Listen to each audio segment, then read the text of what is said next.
Diizinkannya pernikahan yang sudah kembali dibuka membuat peluang bisnis I.O. dan pernikahan perlahan mulai menggeliat. Gelaran pameran bertajuk Wedding Expo pun mulai berjamur dan mematok target tinggi transaksi. Tenan wedding dan event organizer kini kian ramai didatangi warga kota Makassar. Mereka tak sekedar melihat, tapi mulai mencari referensi untuk event pernikahan.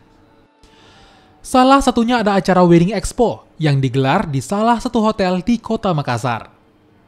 Pameran pernikahan bertajuk Wedding Dream ini mulai menarik minat warga kota Daeng. Itu lumayan dari Makassar atau Manado dan lain-lain gitu. Nah, karena dengan alasan itu kami datang ke Makassar, ada chance nih dengan Expo, Dream Wedding Expo ini kami coba market baru gitu. Yang ditawarkan di sini kebanyakan yang paket bagaimana nih Mbak untuk warga kota Makassar saat ini? Ya, baik. Kalau untuk Diapurva Kempinski Bali sendiri, paket kami itu selalu termasuk kamar, 16 kamar dan 2 malam.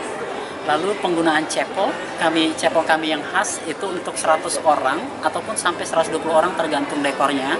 Nah, cepol kami ini sendiri ini salah satu one of the biggest cepol di Bali dengan view pantai langsung. Gitu. Kita menyebutnya Dream Wedding Exhibition, di mana kita berharap dengan judul itu orang-orang yang sudah punya impian untuk menyelenggarakan hari bahagianya bisa melalui event ini.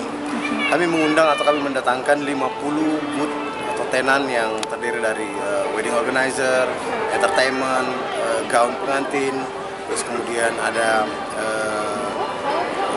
penyedia layanan jasa kesehatan, lalu kemudian fotografi. Dan istimewanya karena kami berhasil mendatangkan beberapa tenan yang langsung datang dari Bali. Salah satunya WO atau Wedding Organizer yang menyelenggarakan event pernikahan salah satu pesohor di tanah air kita. Dalam waktu 3 hari, sejumlah event organizer dan wedding organizer pun mendapat banyak pesanan. Transaksi pun ditargetkan dapat menembus hingga 3 miliar rupiah. Nila Rustam, Kompas TV, Makassar, Sulawesi Selatan.